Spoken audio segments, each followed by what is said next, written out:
Hello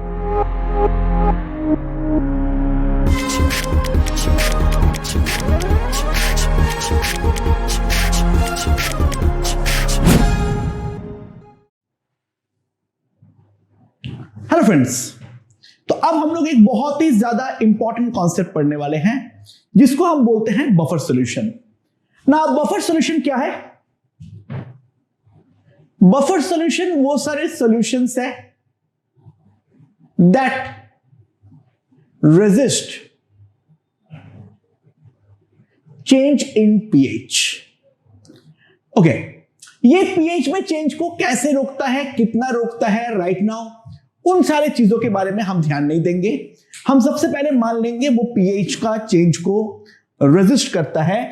तो fundamentally दो type के बफर के रिगार्डिंग हम लोग अभी बातचीत करेंगे। द पहला टाइप इज एसिडिक बफर और जो दूसरा टाइप है वो है हमारा बेसिक बफर। ये दो मेन टाइप ऑफ बफर्स को लेकर हम काम करने वाले हैं। एक है हमारा एसिडिक बफर और दूसरा जो है वो है हमारा बेसिक बफर। ये दोनों टाइप के बफर्स के रिगार्डिंग हम डिफरेंट बातचीत करेंगे। Let's see. तो सबसे पहला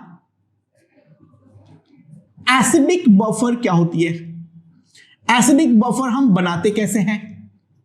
अच्छा, तो एसिडिक बफर बनाने के लिए मेन जो इंपॉर्टेंट बात है वो ये है, ध्यान देना, हमें एक वीक एसिड चाहिए। हमें एक वीक एसिड चाहिए प्लस उस एसिड का कोई आयोनिक सॉल्ट चाहिए। ध्यान देना मैं क्या बोल रहा हूं। हमारे पास कोई एक वीक एसिड हो और वीक एसिड का कोई भी एक आयोनिक सॉल्ट हो, कोवेलेंट सॉल्ट या स्पेरिंगली सॉल्युबल सॉल्ट नहीं चल पाएगा। ओके, सो सपोज मैं ले लेता हूं CH3COOH, इसका कंसेंट्रेशन है C1 और एसिड डिसोसिएशन कांस्टेंट जो है वो है Ka, और मैं साथ में ले लेता हूं उसका sodium salt. All sodium salts are definitely ionic. So, CH3CONA जिसका कंसंट्रेशन जो है वो है हमारा C2, राइट? तो कैलकुलेट pH। कैसे करेंगे? Let's see. सबसे पहली बात, जो सॉल्ट हमारा कोवेलेंट आयनिक है वो डेफिनेट सी बात है पानी में 100% टूटेगा। अच्छा, यहां पर एक बात ध्यान देना, हम जो सॉल्ट्स वगैरह लेते हैं उनका कंसेंट्रेशन बहुत ही नॉर्मल सा होता है, यानी 0.1 मोलर, 0.01 मोलर, यानी हम इसको मान सकते हैं इनफ डाइल्यूशन है, जो कि आयनिक सॉल्ट शुद्ध रूप से आयनिक है।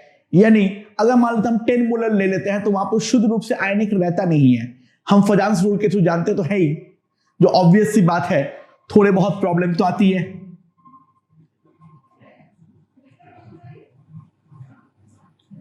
तो ये बनेगा CH3CO- and Na+, और ये वाले टूटने के कारण जो हमारा कंसेंट्रेशन ऑफ CH3COO- बन जाएगा वो हमारा बन जाएगा C2, राइट? ये जो आयंस का जो हमारा बन जाएगा वो बन जाएगा C2। नाउ अब इसके प्रेजेंस में CH3COH और ज्यादा टूटेगा, सॉरी वापस थोड़ा टूटेगा ना। अब एक इंपॉर्टेंट बात पे हम थोड़ा ध्यान दें, ये ऑलरेडी वीक एसिड था जो कम टूट रहा था, हमें CH3CO- से कॉमन इफेक्ट लगेगा। जैसे ही कॉमन इफेक्ट लगेगा तो ये वाला जो टूटना है वो और ज्यादा बैकवर्ड शिफ्ट होगा, और ज्यादा बैकवर्ड शिफ्ट होगा तो ऑब्वियस सी बात है इसका जो डिग्री ऑफ डिसोसिएशन होगा उसको हम प्रैक्टिकली डेफिनेटली नजरअंदाज कर सकते हैं। तो इसका कंसेंट्रेशन था C1, इसका था C2, इसका था 0। ये मैं मान लेता हूं C1 इंटू 1 माइनस अल्फा, यह है C2 प्लस C1 अल्फा, और H प्लस जो आएगा वो आएगा C1 अल्फा, राइट। तो मेरे पास Ka में क्या लिख सकता हूं, concentration of CH3COO minus into concentration of H plus by concentration of CH3COOH। सो यहां से मैं लिख सकता हूं जो Ka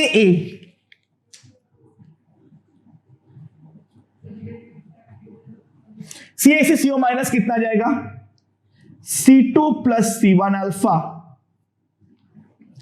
C1 alpha by C1 into 1 minus alpha, C1 cut.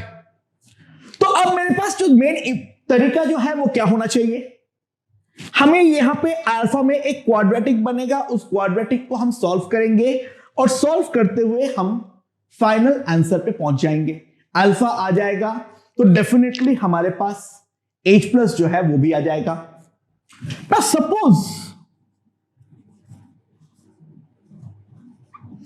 alpha is small less than 0.1, तो वहां पर मैं दो एजम्पशन मार सकता हूं, C2 plus C1 alpha is approximately C2 और 1 minus alpha is approximately equals to 1। तो अगर मैं यहां पर ये अप्रोक्सीमेशन मार दूं तो ये वाला इक्वेशन मेरा कन्वर्ट होगा, Ka इज इक्वल्स टू क्या आएगा मेरे पास, Ka क्या आएगा, यहां पर आ जाएगा C2, यहां पर आ जाएगा अल्फा, नीचे आ जाएगा मेरा 1, तो यहां से मेरे पास अल्फा का वैल्यू जो है वो आ जाएगा Ka बाई C2। अल्फा जो आ जाएगा वो मेरे पास क्या आ जाएगा, Ka बाई C2। तो कंसेंट्रेशन ऑफ H प्लस मेरे पास क्या आ जाएगा,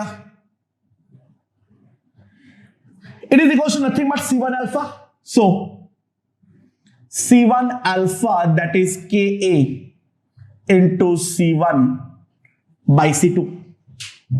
तो मेरे पास pH क्या होगा, तो pH के लिए मुझे क्या करना पड़ेगा, minus log 10 H plus minus log 10 Ka minus log 10 C1 by C2 आ जाएगा मेरे पास। ना ये मेरे पास क्या है, ऑब्वियस सी बात है ये आ जाएगा pH, राइट। ये मेरे पास क्या आ जाएगा, pKa, और माइनस को अगर प्लस कर दिया तो ऑब्वियसली बात है C1 C2 मेरा इंटरचेंज हो जाएगा। तो C1 C2 इंटरचेंज करते हुए क्या आ जाएगा, C2 बाई C1, तो that is concentration of salt by concentration of acid.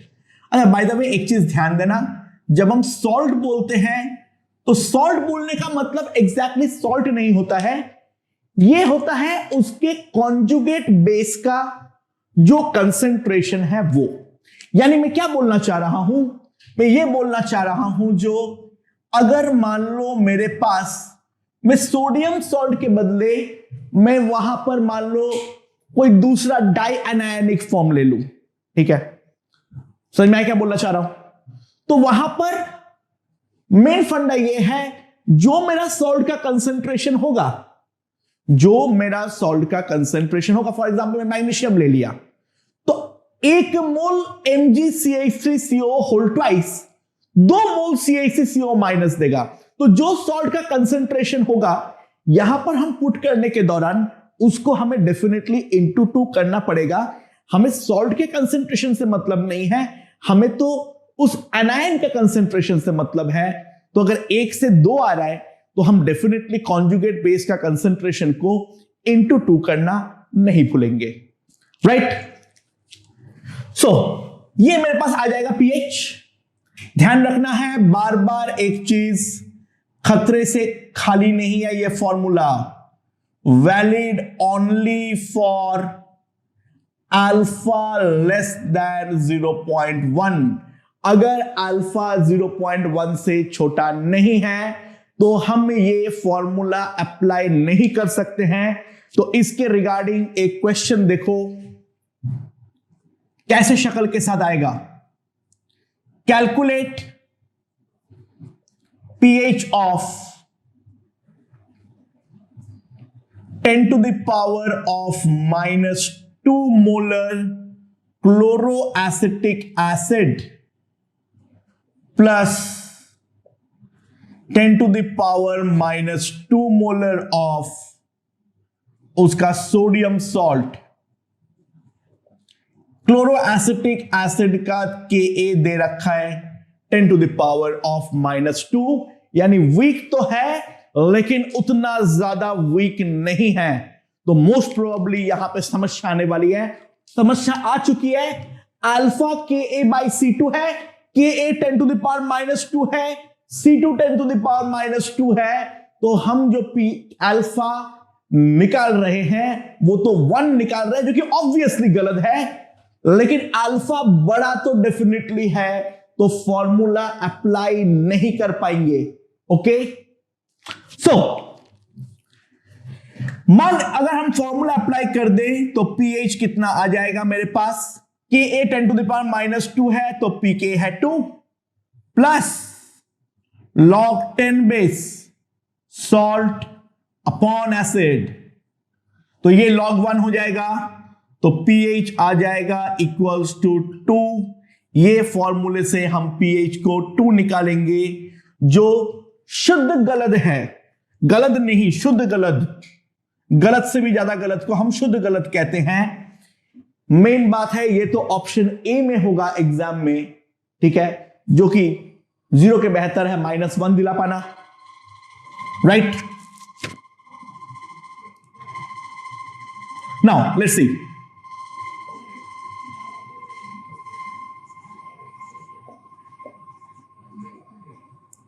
The true solution of it. इसका ट्रू सॉल्यूशन क्या होगा, ध्यान देना। ClCH2COONA will dissociate as ClCH2CO minus plus Na plus, right.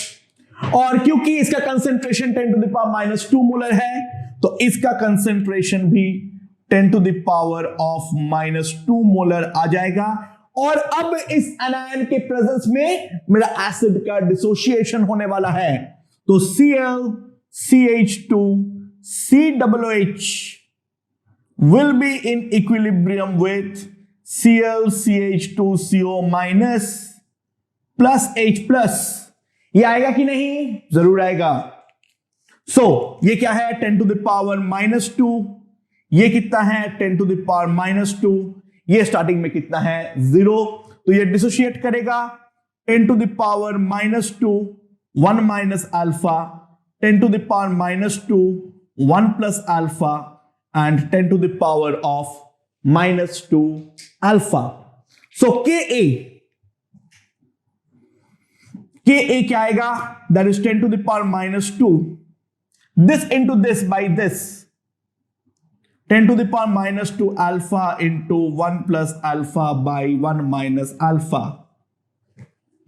क्या आ जाएगा मेरे पास 10 to the power -2, 10 to the power -2 gone, तो मेरे पास ये आ जाएगा alpha square plus alpha that is equals to 1 minus alpha, तो alpha square plus 2 alpha minus 1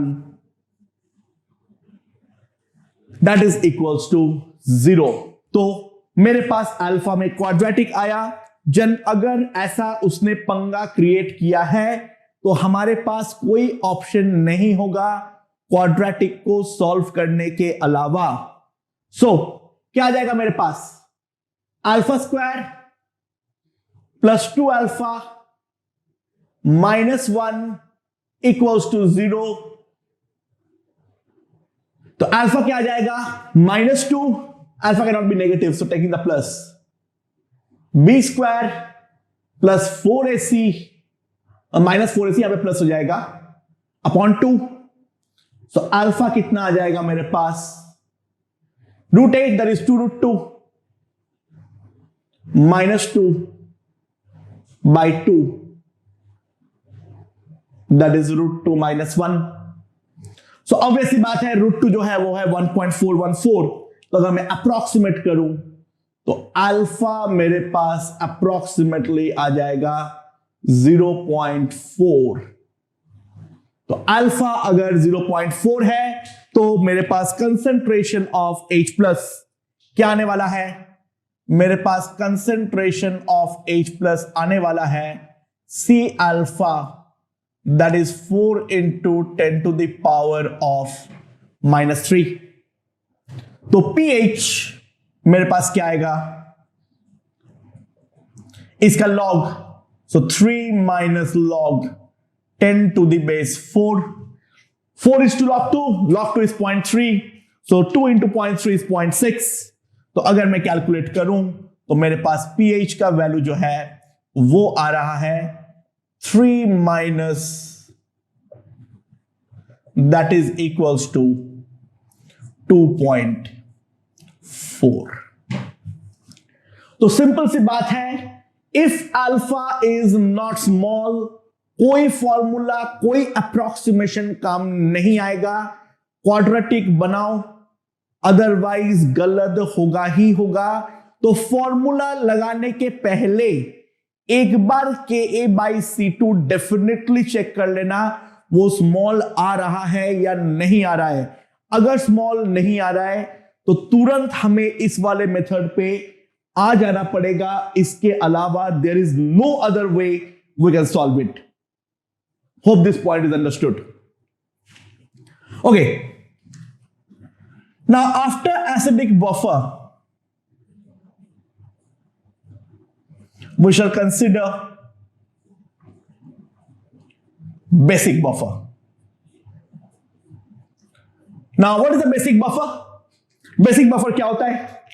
Similar, क्या? एक weak base प्लस उस बेस का आयोनिक सॉल्ट। कोई एक वीक बेस और उस बेस का कोई एक आयनिक सॉल्ट, उसको हम जो बोलेंगे क्या बोलेंगे, बेसिक बफर, राइट। सो ये हमारा बेसिक बफर है। ओके, तो क्या करेंगे, कंसीडर हमारे पास NH4OH है जिसका कंसेंट्रेशन है C1 और जो बेस डिसोसिएशन कांस्टेंट है वो है Kb। ये एक वीक बेस है और उसका कोई भी एक आयनिक सॉल्ट ले लिया। क्लोराइड सॉल्ट्स आर मोस्टली आयनिक, तो इसका कंसेंट्रेशन है C2। Calculate pH, right. So, NH4Cl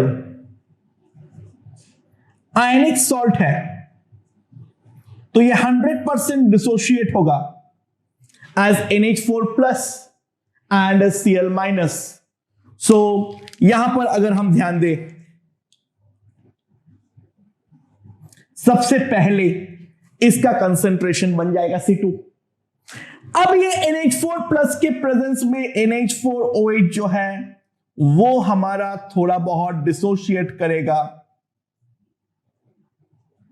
as NH4+ and OH-। Now NH4+ का जो कंसेंट्रेशन है वो है मेरा C1, इसका है C2, इसका है 0, राइट। नाउ यहां पर क्या होगा, C1 × 1 - अल्फा, यहां पर क्या आएगा C2 + C1 अल्फा, यहां पर क्या आएगा C1 alpha. Alpha is the degree of dissociation. So Kb मैं क्या लिख सकता हूं? तो ऑब्वियसली बात है, मैं केबी लिख सकता हूं concentration of NH4 plus into concentration of OH minus by concentration of NH4OH. So, what will be the value of Kb?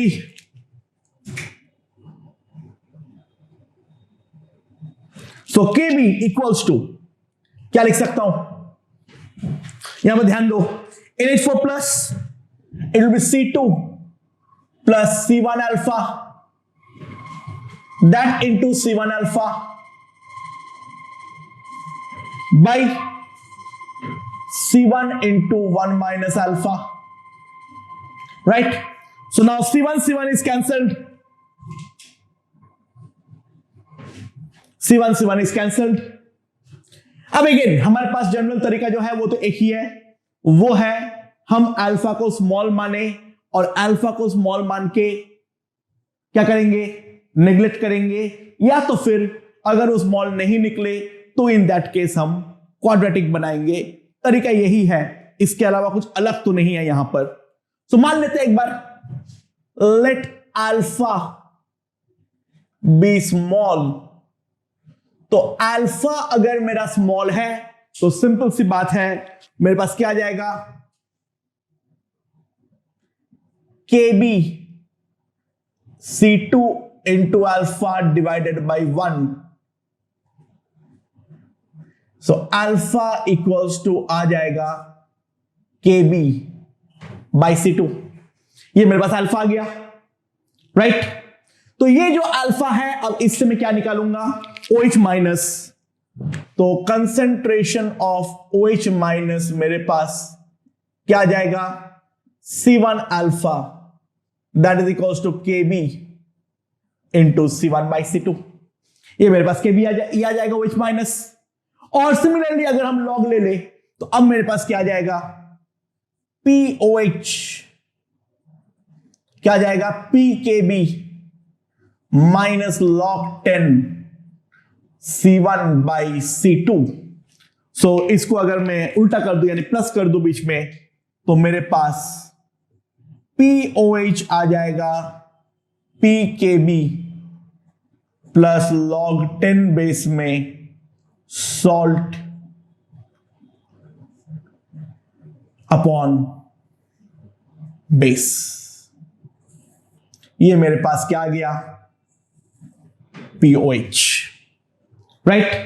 Again ये वाला फॉर्मूला लगाने के पहले हमेशा हमें ध्यान रखना पड़ेगा, alpha has to be small. ये वाले बात पे हमें डेफिनेटली ध्यान रखना पड़ेगा, this has to be less than 0.1, otherwise ये वाला फॉर्मूला हमारे लिए एप्लीकेबल नहीं होगा, right? So alpha has to be small. POH हम लोग यहां से निकाल लिए, तो pH जो आएगा वो pH आ जाएगा 14 माइनस POH. 25 डिग्री सेल्सियस के लिए ट्रू है. कोई और टेम्परेचर में निकालने बोलेंगे तो in general pKw minus POH, that will give us the value of pH.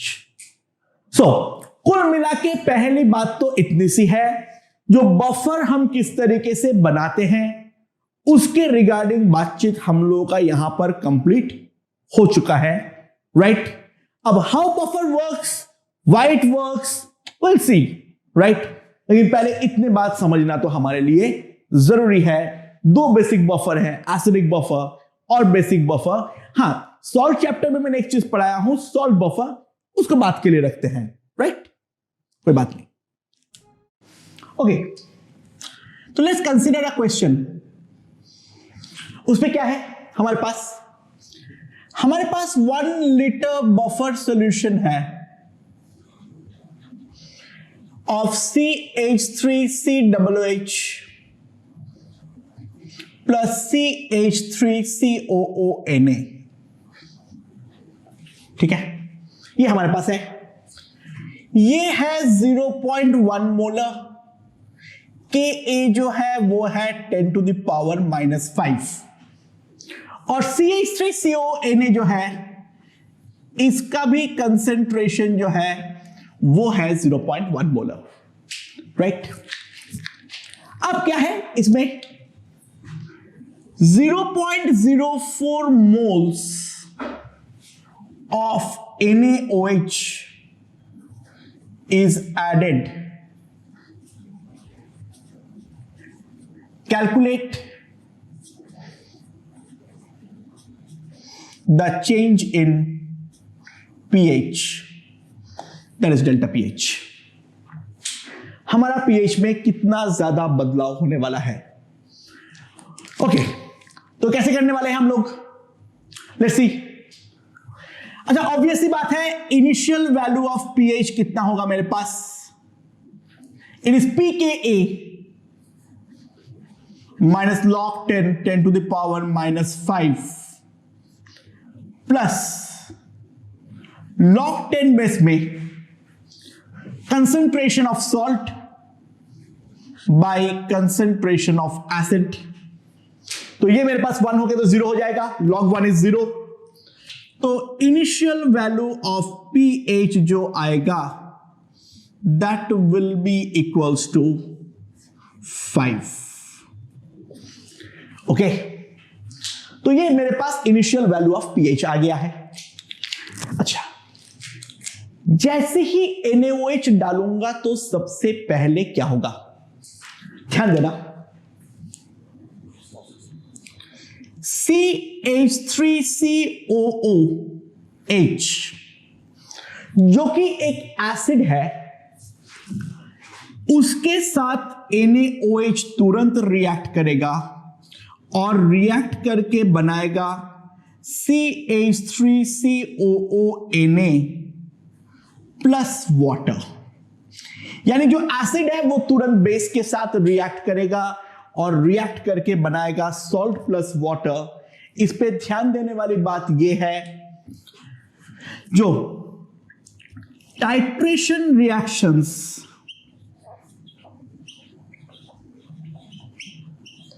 are extremely fast. Titration reactions are extremely fast, जिस कारण पे no equilibrium, किसी भी प्रकार का equilibrium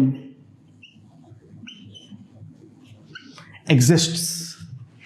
So titration reaction extremely fast होने के कारण किसी भी प्रकार का कोई भी इक्विलिब्रियम यहां पर एग्जिस्ट नहीं करता है।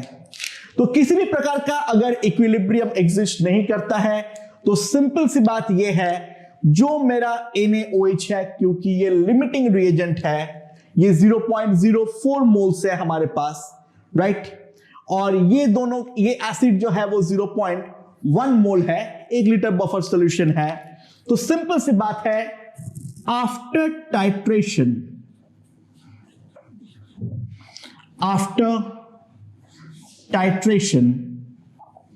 हम क्या लिख सकते हैं, जो हमारा कंसंट्रेशन ऑफ CH3COOH हो जाएगा, that will be 0.1 minus 0.04 molar, that is equals to 0.06 molar. पहले ये आ जाएगा मेरे पास। और दूसरा, अगर मेरे पास CH3COONA है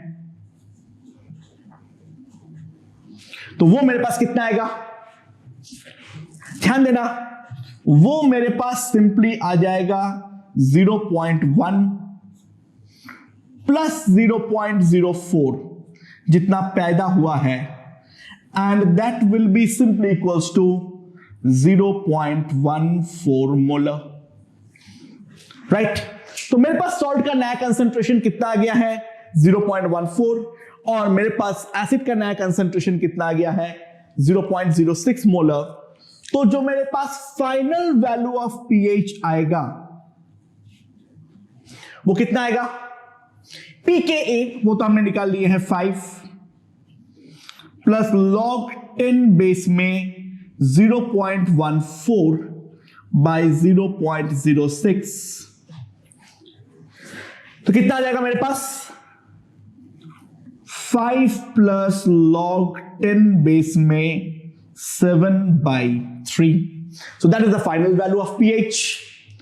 तो अगर हम कंप्यूट करें डेल्टा pH, तो डेल्टा pH मेरे पास सिंपली आएगा pH final minus pH initial. तो कितना आ जाएगा मेरे पास? That will be equals to 5 is cancelled, यानी delta pH will be log 7/3 to the base of 10. Right ये हमारे पास लगभग आ जाएगा 0.2 समथिंग.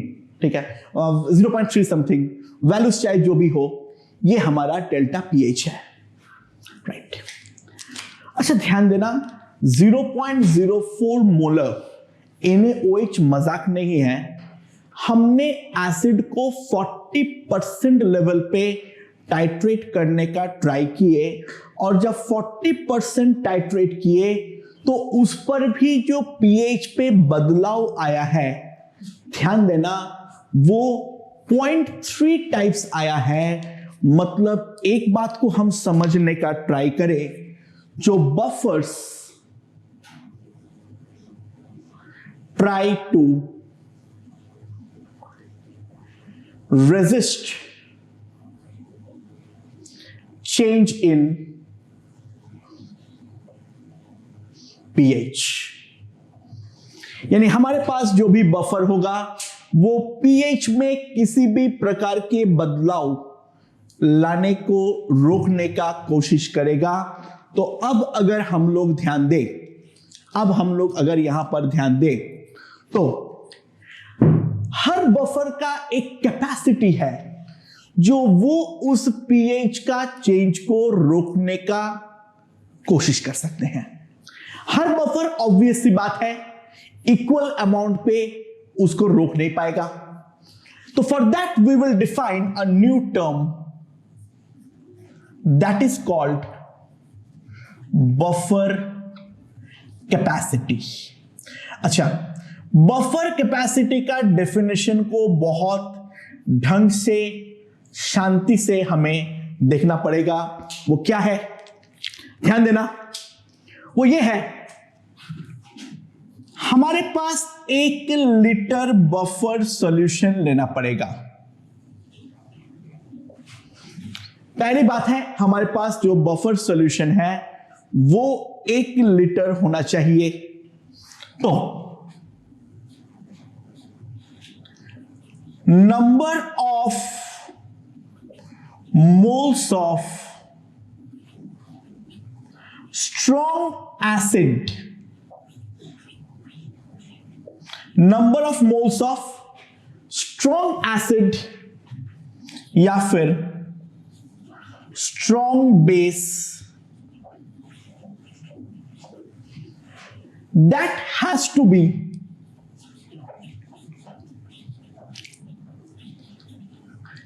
added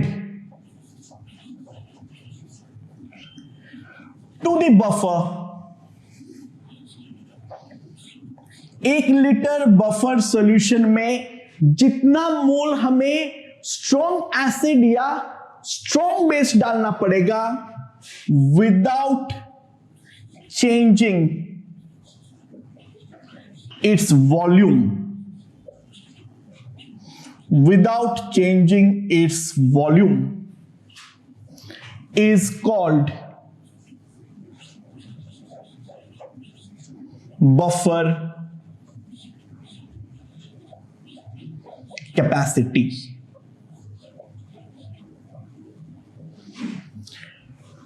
बफर का वॉल्यूम को बिना बदले 1 लीटर बफर का pH को, ठीक है,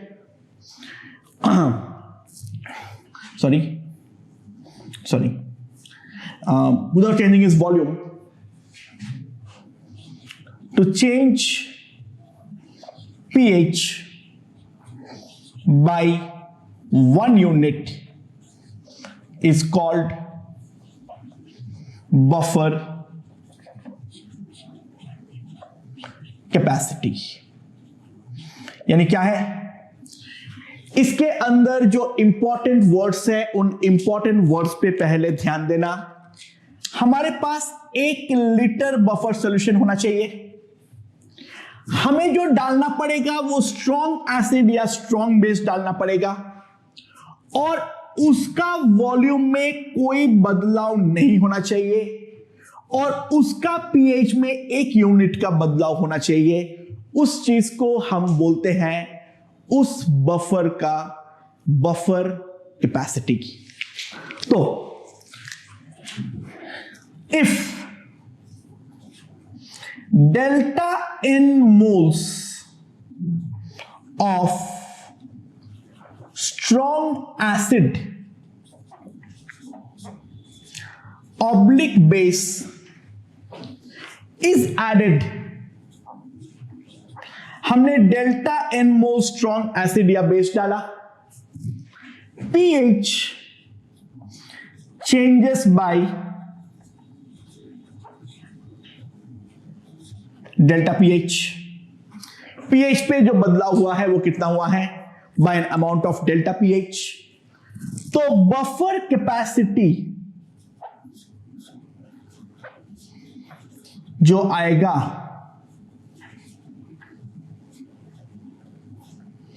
that is equals to delta n divided by delta pH।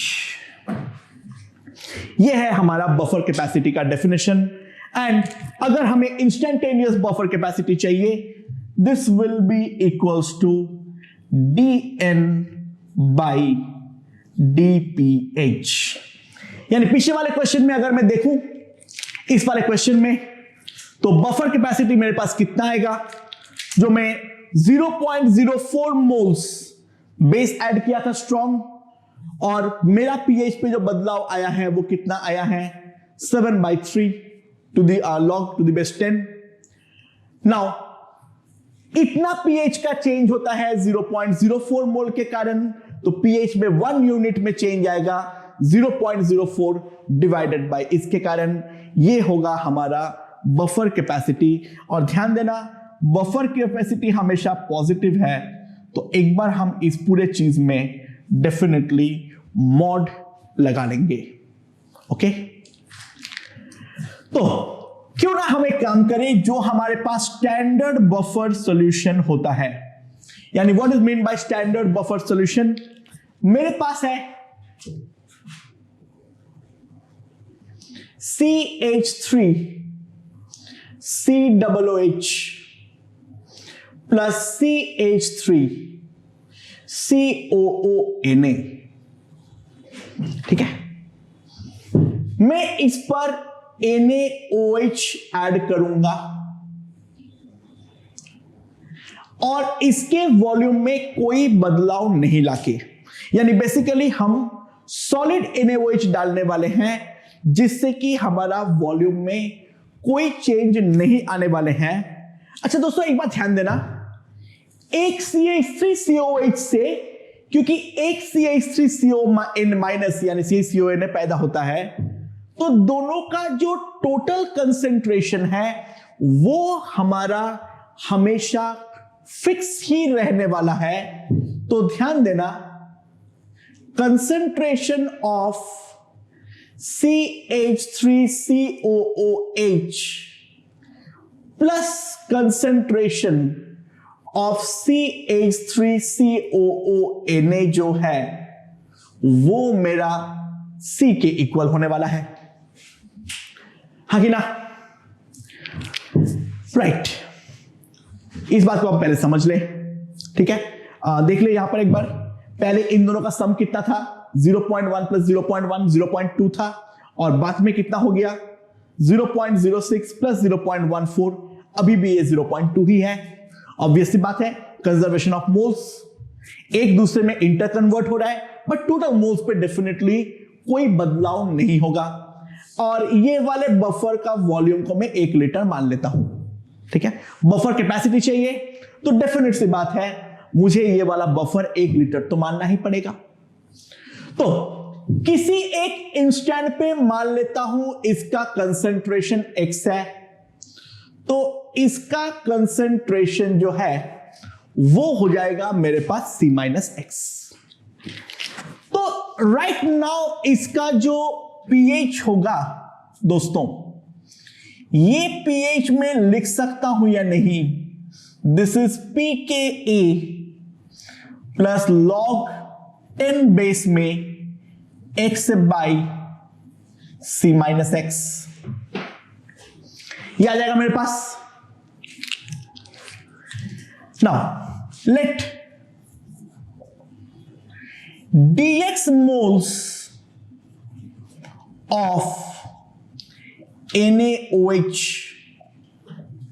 is added। मैं dx मोल NaOH जो है वो ऐड कर रहा हूं।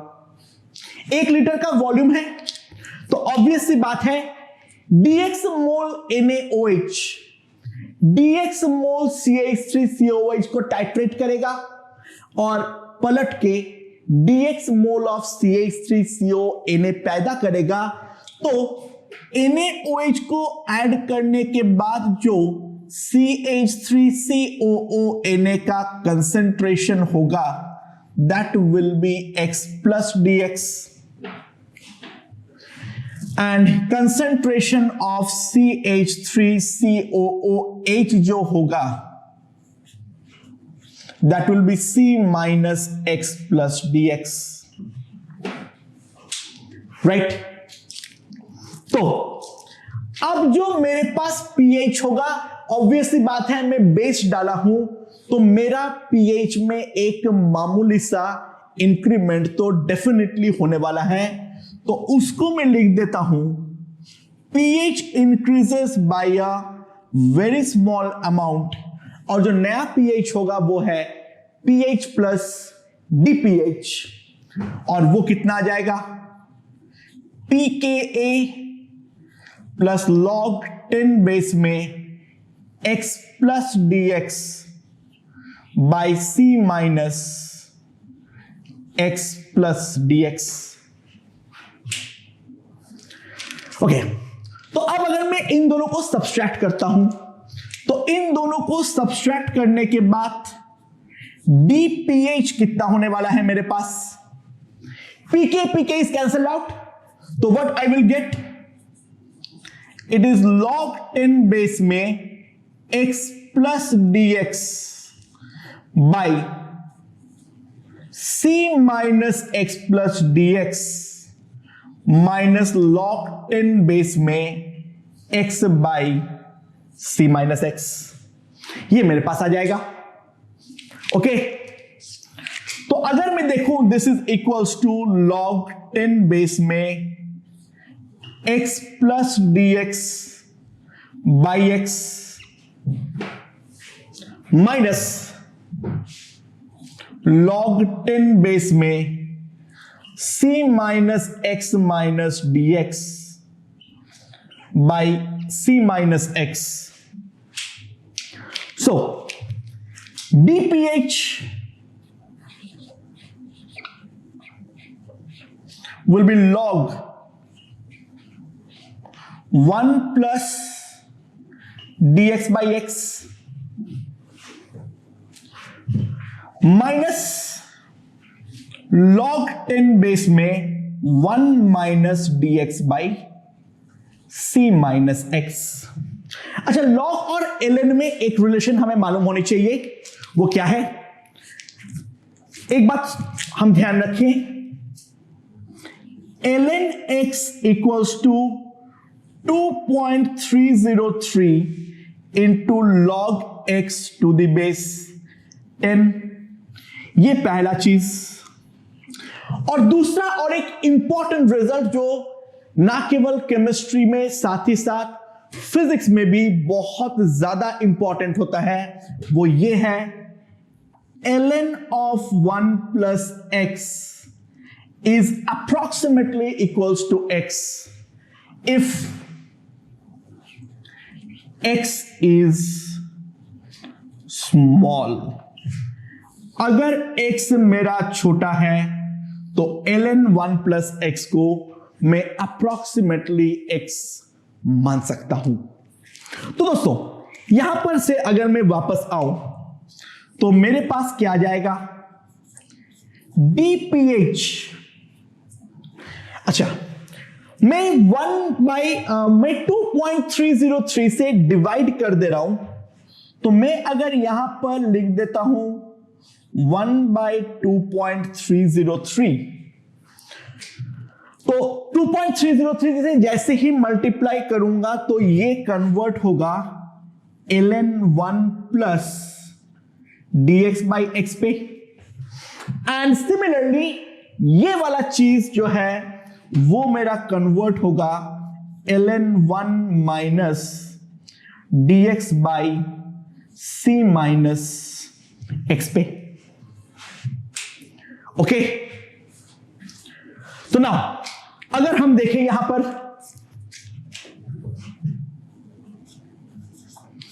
dph में क्या लिख सकता हूं, चलिए ये लिखने के पहले एक चीज देख लेते हैं. dx बाई एक्स बेहद छोटा क्वांटिटी है because dx is very very very very small. तो दोस्तों ln 1 plus dx by x को मैं अप्रोक्सीमेटली लिख सकता हूं dx बाई एक्स, और दूसरा ln 1 minus dx by c minus x को, यहां पर ये वाला जो स्मॉल x है इसकी तरह काम करेगा. ये पूरा quantity that can be approximated as minus dx by c minus x. Right, तो हमारे पास जो dph होगा वो कितना आएगा, 1/2.303. क्या आ जाएगा मेरे पास, dx by x. Now minus और minus will make it plus, plus dx by c minus x. Right, so that means dph कितना आ जाएगा मेरे पास, dph कितना आ जाएगा मेरे पास. इसका अगर मैं एलसीएम लेता हूं, dx तो बाहर कर देता हूं, 2.303 नीचे आएगा x into c minus x, ऊपर मेरे पास आ जाएगा c. What is dx? The number of moles of strong base NaOH that has been added to 1 liter of the buffer without changing its volume. तो दोस्तों जो बफर कैपेसिटी होगा हमारे पास, that buffer capacity will be dx by dph. That will be equals to 2.303 by c x into c minus x. हमने इसको derive किए हैं और एक चीज का इसका रिजल्ट भी हम याद रखेंगे.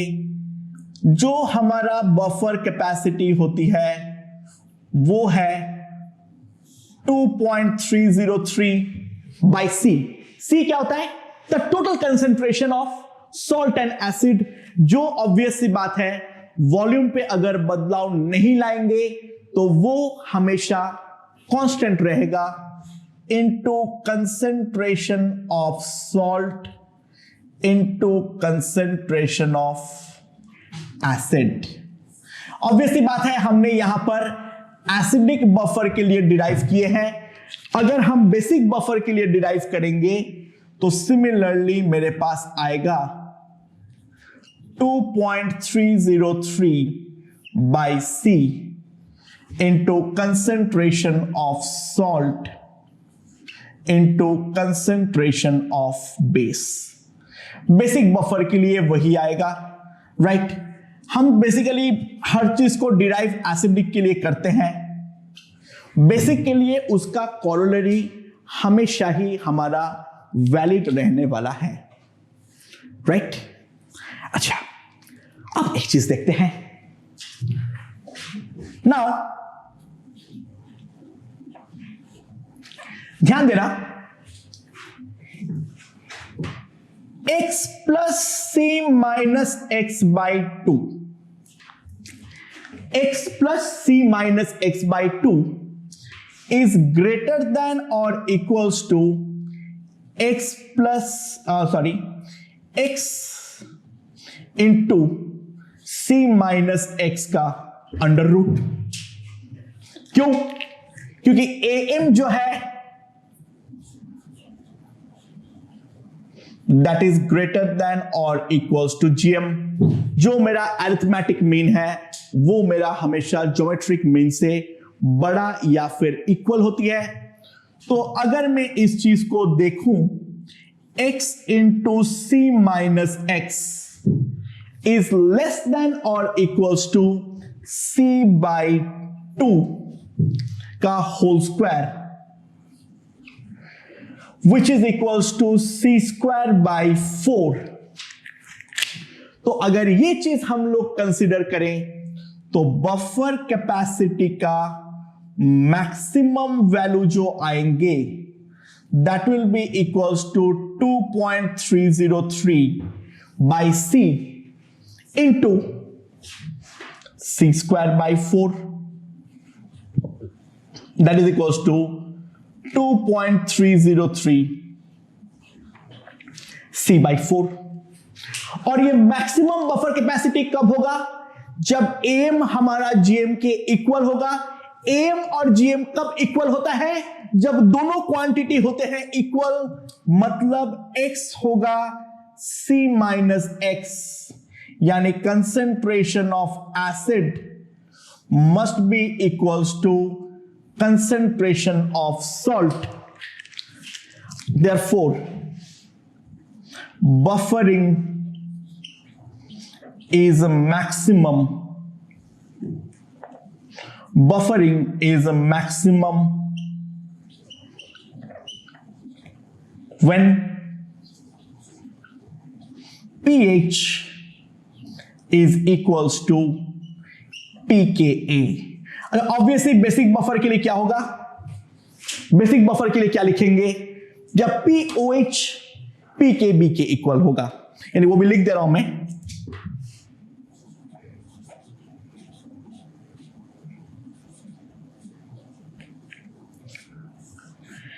तो ऑब्वियसली बात है, बफरिंग अच्छा तभी होता है जब हमारा सॉल्ट और एसिड दोनों इक्वल हो जाए, तब तो बेस्ट है। बट कम से कम सॉल्ट और एसिड डेफिनेटली आपस में कंपेरेबल लेवल पे तो होना ही चाहिए। यानी एक बोरा नमक लाके उसके अंदर 2 बूंद अगर हम एसिड डाल दें तो वो डेफिनेटली हमारा बफर नहीं है, पॉइंट नंबर 1। और दूसरा, जो हम लोग अगर मान लो एक पूरा का पूरा बाल्टी एसिड ले ले और उसमें केवल 2 चुटकी नमक डाल दे तो वो भी हमारा बफर की तरह काम नहीं करेगा। यानी सॉल्ट और एसिड में किसी भी एक का जो कंसेंट्रेशन है वो कम होना हमारा बफर कैपेसिटी के लिए डेफिनेटली खराब बात है। तो इसके लिए हम डिफाइन करते हैं buffer range. So what is buffer range? For effective buffer, अगर हमारा बफर इफेक्टिव रहेगा तो सिंपल सी बात है, जो हमारा सॉल्ट बाय एसिड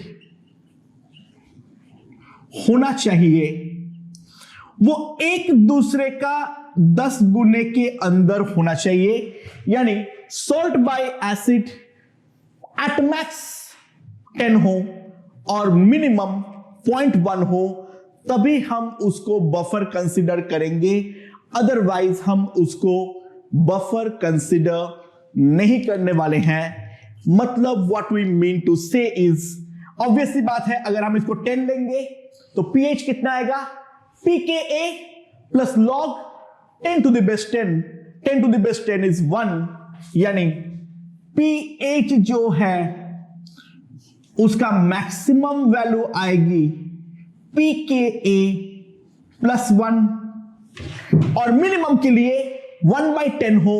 1/10 का मतलब क्या है, वहां पर हमारे पास कितना आएगा, pH equals to pKa plus log 10 base में 1/10, that is equals to pKa minus 1।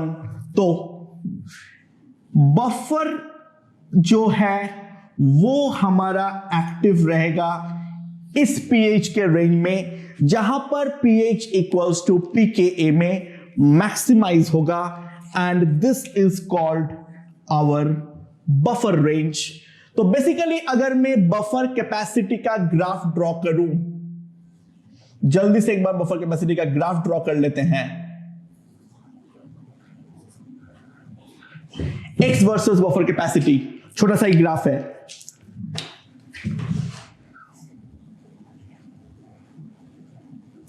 X का वैल्यू बहुत बड़ा या बहुत छोटा, दोनों में बफर कैपेसिटी का नुकसान है।